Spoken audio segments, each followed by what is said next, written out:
Welcome back, digital watch fans, to Vintage Digital Watches and to a new episode.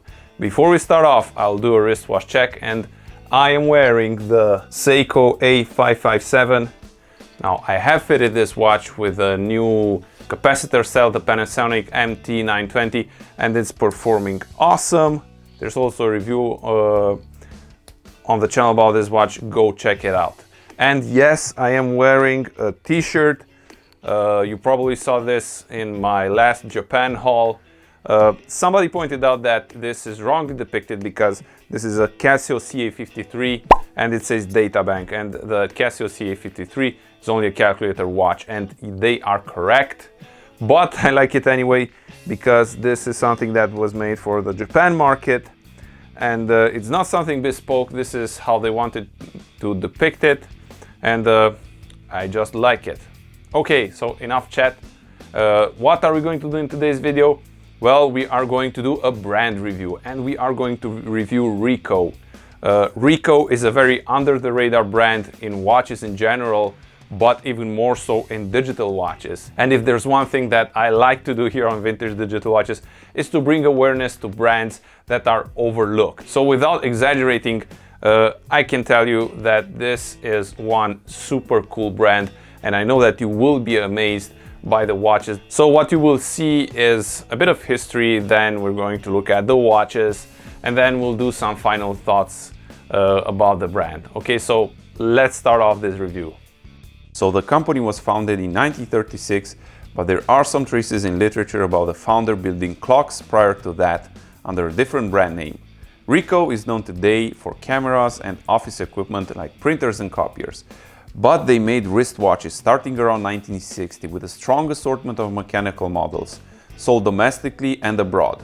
A notable piece was made in partnership with Hamilton. They built the Hamilton Ricoh electric watch between 62 and 64. If you look online for information on when they started out in any form of digital or solid-state watch production, there is little information even on their historical webpage. Moreover, no serial numbers on the backs means we can decode the manufacturing years. But looking at what they offered, it is safe to say they started in the 70s with LED watches, as others did, and then progressed in the 80s to manufacture digital watches. And because you are on Vintage Digital Watches, we will only look at their LCD offer.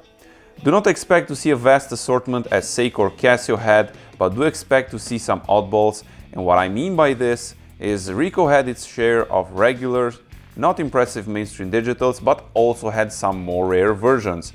And this is how we will split them in this video: the regular ones and the more interesting ones. And by the way, you will see what is in my collection.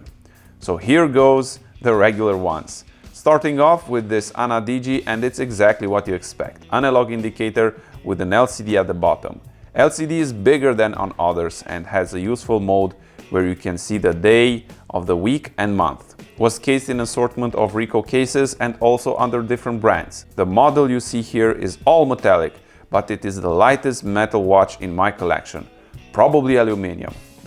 Another regular one is this watch, and tells time, has an alarm, stopwatch, as regular as it gets, and also sold in different Ricoh cases. An easy daily wearer and reminds me of some Seikos with a grill at the top. Now we are going to the more unusual ones, and boy, here is a watch I've been looking for years. What if I told you there is an Anadigi watch that has the analog on the right, digital on the left, has a full calendar screen and has 7 jewels? Well, here it is in the flesh. Also sold in different cases, and here are my 2 versions, and they are exquisite. I won't go through the functions, but you can see the full calendar display, and this has been achieved by stacking 2 LCDs on top of each other. The analog movement is stacked, meaning it has 3 bridge plates. Not easy to service. We'll continue with the calendar theme, and here is the 84100. Absolutely stunning, tells a lot of information at a glance, but still quite clean. You can go into future calendars really quick from the buttons on the side. Solid build with a screw down back. Not sure if cased in a different way, but this size is easily on par with today's bigger standards. I have only seen this very model come up for sale, which make me think it was sold only in Asia. And here we have the last of the more interesting ones, and I say this because it is crown controlled. Yes, you control the functions via the crown. Push it, press it, up and down. And yes, this was made before, the crown control, but it's not a very common feature. Was cased in some interesting ways and advertised as a sports watch by the looks on the tags. For some reason, these two are always attractive to anyone that sees my collection. There are some bridge models between the two categories. And here is one of them, this tank-looking chronograph. The screws on the front are not cosmetic and hold the front assembly in place, which is gasketed. And want to see something really interesting? Well, here is a red module.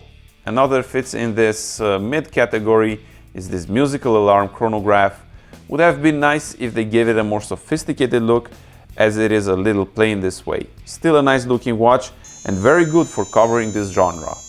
And that's my Ricoh bunch. Those are the watches that are currently in my collection. Now, here are my final thoughts on the LCDs of the brand and some things to keep in mind if you want to start collecting. So, are they worth collecting? Definitely yes. And for those who enjoy a bit of hunting, there is plenty of that because they are rare. If you're looking to get a few, I highly recommend Yahoo Auction Japan. You will get more variety there and higher chances for a rare one to pop up. So be consistent in your searches. Overall build quality in Ricoh digitals is up there with Casio, Seiko or Citizen of that era. Solid and thoughtfully designed. One thing to watch out for is bleeding LCDs. People have reported this happening out of the blue, and after opening myself a few, I suspect that the bolts that hold the LCD in place are a little tighter, so what I do is open them up and take a bit of pressure off. Make sure you do the same amount of turns on all bolts if you want to do this on your watch. What an amazing cool brand.